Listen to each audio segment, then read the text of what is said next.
Salam, salam outsider, la famille, j'espère que vous allez bien. Le Sénégal gagne aujourd'hui 1-0 face à la Guinée-Bissau. Franchement, on va être très sérieux. Déjà, on va être très sérieux. La dernière fois, vous avez vu mon débrief, Sénégal-Guinée-Bissau. J'avais parlé, j'étais tranquille, j'étais posé et j'avais dit que j'étais pas satisfait du match. La raison pour laquelle j'étais pas satisfait du match, elle est simple. C'est parce qu'en tant que tel, le Sénégal, je dis bien, mérite mieux en termes de football. Gagner, c'est bien, il n'y a aucun problème. Et c'est la raison pour laquelle aujourd'hui, je viens d'abord et je salue Aliou Cissé. Il faut le saluer. Aliou Cissé, quand même, qu'on le veuille ou non, ça fait 3 compétitions, je pense, d'affilée qui se qualifient. Coupe du Monde, Coupe d'Afrique, tout ça, 4 compétitions même d'affilée. Si j'ai oublié Coupe d'Afrique 2017, Coupe du Monde 2018, Coupe d'Afrique 2019, Coupe d'Afrique 2022. Aliou Cissé, les matchs de qualification, il arrive à les gérer sans aucun problème. Là où nous, on devient exigeant en tant que tel, c'est par rapport au jeu. On va me dire, Stan, le jeu, c'est pas important. Tant qu'on gagne le jeu, c'est pas important. Moi, j'ai envie de vous dire, peut-être que nous deux, on n'est pas pareil. Parce que moi, en tant que tel, aujourd'hui, je suis quelqu'un d'exigeant, qui aime bien, châtie bien. C'est pas Aliou Cissé que j'aime, c'est l'équipe nationale du Sénégal que j'aime. J'ai envie de voir mon équipe nationale proposer un football beaucoup plus intéressant, un football beaucoup plus léché. Aujourd'hui, en tant que tel, on a vu qu'on a les moyens de proposer ce football-là. La dernière fois, face à la Guinée-Bissau, soyons très sérieux, franchement. Nous tous, on sait que le match, on l'a gagné. Mais le match en tant que tel, on n'a pas bien joué. Aujourd'hui, je regarde le match qu'on a joué, même si ce match-là avait fini 0-0, en toute honnêteté, je suis beaucoup plus satisfait de ce match-là et de cette performance-là que de la performance la dernière fois à Thiès. Pourquoi? Parce que les changements ont été faits. Pourquoi? Un changement a été majeur, un changement a presque tout changé. Lequel? La sortie de Salif Sané. Avec tout le respect que j'ai pour Salif Sané aujourd'hui, en toute honnêteté, il est dans un club déjà, ça va pas. Schalke, ça va pas.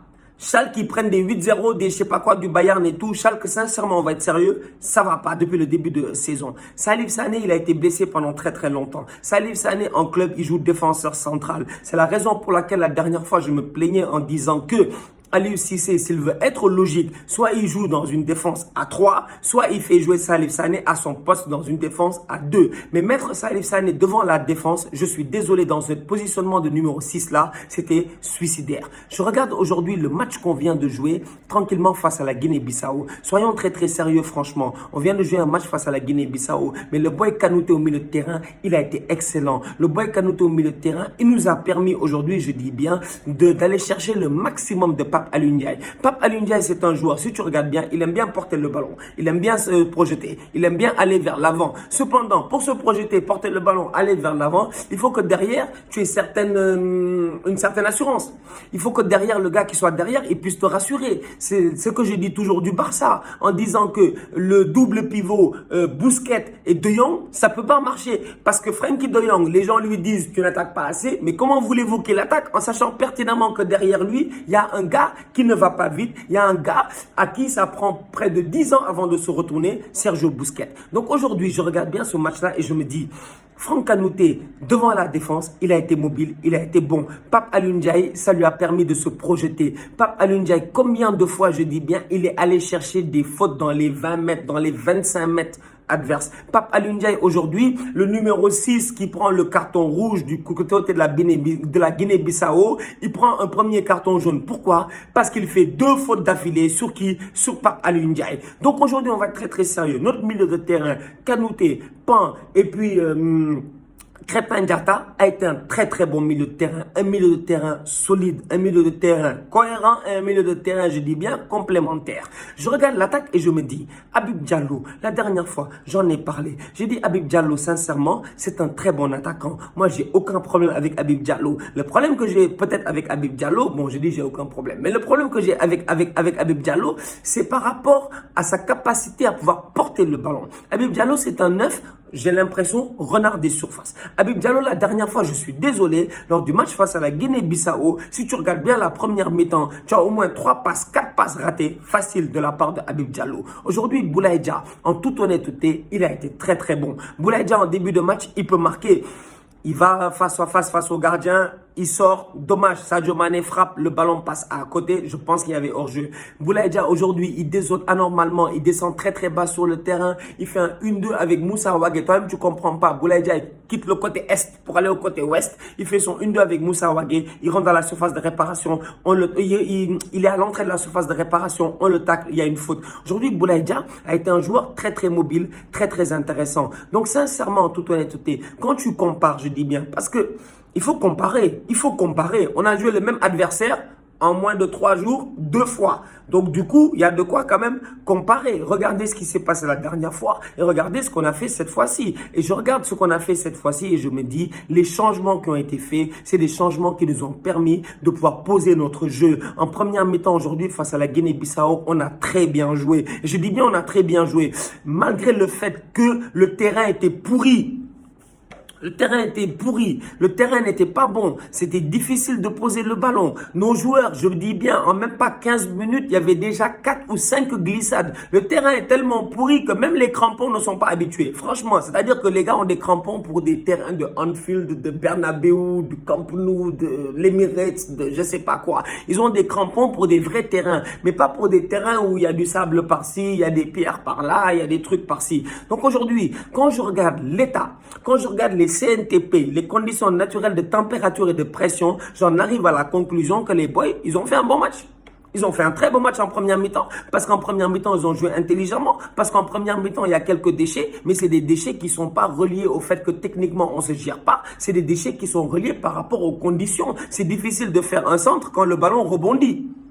Ah bah ouais, franchement, c'est difficile de pousser c'est difficile, je sais pas moi, d'essayer de faire un bon amorti quand tu te rends compte que la pelouse, t'as l'impression qu'elle n'a peut-être jamais été arrosée depuis Mathusalem. Donc soyons très très sérieux aujourd'hui. À mon humble avis, on a fait un bon match. Donc là encore une fois, comme je dis, Aliou Cissé en tant que tel, j'attends beaucoup plus de lui. J'attends beaucoup plus de lui parce que il s'est qualifié pour la CAN 2017, il s'est qualifié pour la Coupe du Monde 2018, il s'est qualifié pour la CAN 2019, il vient de se requalifier pour la CAN 2022. Donc beaucoup de respect pour le travail qui a été accompli. C'est quelque chose qu'il faut saluer. Aujourd'hui, c'est peut-être, je pense même, le seul coach de l'histoire peut-être du Sénégal qui a enchaîné autant de qualifications sans aucun problème. Aujourd'hui, on se qualifie à 2 journées de la fin. C'est bien, c'est positif. Comme je dis, c'est à saluer. Cependant, moi, je suis exigeant. Je suis exigeant parce que qui aime bien châtie bien. Ce n'est pas Aliou Cissé que j'aime, c'est l'équipe nationale du Sénégal que j'aime. Et quand je vois les autres équipes nationales qui sont en train de jouer en ce moment à travers le monde, quand tu vois la trêve internationale, tu regardes les Marocains, tu regardes les Algériens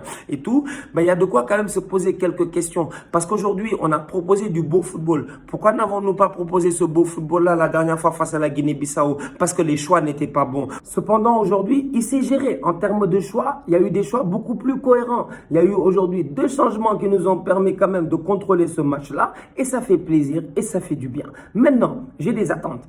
Dans quelques mois, on a une trêve internationale en mars. Le Sénégal va devoir jouer, je dis bien, contre l'Eswatini et contre le Congo. En toute honnêteté, Sadio Mané, il a des matchs de Ligue des Champions à jouer avec Liverpool et tout ça. Peut-être qu'il sera fatigué et tout. On peut même se passer de Sadio Mané. Mais je veux avoir des tests. Je veux qu'Aliou Cissé, il essaye. Je veux qu'il tente des choses. Les 2 prochains matchs, même s'il les perd, khalas, on s'en fout. Sincèrement, ça ne change absolument rien dans notre vie. On sera quoi qu'il arrive qualifié. Donc c'est le moment d'essayer. Avant d'arriver à la Coupe d'Afrique, avant d'arriver au premier match de la Coupe d'Afrique, avant d'arriver au premier match, je dis bien de la Coupe d'Afrique, c'est le moment aujourd'hui de s'asseoir, de se poser et de tenter. Je dis bien de tenter. Même des dispositifs tactiques, il peut tenter. Joue à 3 derrière, joue à 4 derrière, fais monter tes latéraux. Vous avez vu la deuxième mi-temps de Moussa Wagué? Mais elle est excellente. La deuxième mi-temps de Moussa Wagué, elle est excellente. À la minute où Moussa Wagué a décidé de lâcher les chevaux, à la minute où Moussa Wagué a décidé de se lâcher et de commencer à attaquer, ça nous a fait du bien sur le côté droit aujourd'hui. Quand Sabali, il monte, bah c'est le but, il arrive sur une montée de Sabali. Il monte, il rentre sur son pied droit parce qu'il n'a pas le choix. Il fait une passe en retrait. Je pense que c'est Crépin qui ouvre en profondeur. Le décalage est fait. Sadio peut être là. Habib Diallo en pivot. Il est à la finition. Donc aujourd'hui, sincèrement, on va être très très sérieux. Je veux voir des choix. Je veux voir des essais. Parce que c'est ça qui va me permettre de pouvoir juger le coach en tant que tel. J'en ai marre de voir toujours le même dispositif tactique, de voir toujours les mêmes choses. C'est bien de gagner et je le répète encore une fois, c'est bien de gagner. Il y a des gens qui ne sont que pour la gagne. Le but, c'est de gagner. Le reste ne les intéresse pas. Mais je vous rappelle que le champion du monde de gagner pour gagner, c'est qui? C'est José Mourinho. C'est lui le champion du monde de je gagne pour gagner. J'ai pas besoin de beaux jeux, je m'en fous. L'Inter Milan 2010, quand il gagne, je dis bien la Ligue des Champions, c'est pas eux qui proposent le plus beau football. Quand ils gagnent face au Bayern Munich en finale, c'est pas eux qui proposent le plus beau football. Cependant, à un moment donné, on s'est rendu compte que ce système-là a des limites. José Mourinho, à un moment donné, il ne gagnait plus. Aujourd'hui, regardez ce qu'il fait. Il propose du football. Tanguy Ndombele, il joue. Harry Kane, il est excellent dans son rôle de genre de faux neuf aujourd'hui. Son Heung-min, j'en parle même pas. Tu es obligé à un moment donné de proposer du football. Donc aujourd'hui, moi, je parle pas pour parler. Je parle parce que j'anticipe. À chaque fois, je vous parle d'avertissement ambulant. C'est ce que je suis, un avertissement ambulant. J'anticipe en tant que tel, en me disant que je veux voir mon équipe jouer au football. Le Sénégal aujourd'hui, 0-0 à la mi-temps face à la Guinée-Bissau. Je vous jure, j'étais heureux. J'étais content. J'étais trop content. Je me suis dit, voilà en fait ce que je voulais voir. Du mouvement. Le terrain était même pas bon. Si le terrain était bon, à la mi-temps, je pense qu'on mène 3-0. Franchement, si le terrain est bon aujourd'hui, à la mi-temps, on mène 3-0. Mais le terrain n'est pas bon. Donc, jouer sur des champs de patates, c'est compliqué. Je suis d'accord. Jouer avec des arbitres qui sont des tocards, qui donnent des cartons jaunes à tout va et tout, c'est compliqué. Je suis d'accord. Mais ça ne change en rien, je dis bien, ça ne change en rien au fait que le coach peut, je dis bien, faire les bons choix tactiques, que le coach aujourd'hui est capable en tant que tel de faire évoluer cette équipe-là de la bonne manière. En tout cas, une chose est certaine, on est qualifié pour la prochaine Coupe d'Afrique. J'ai un seul message à donner aux Camerounais.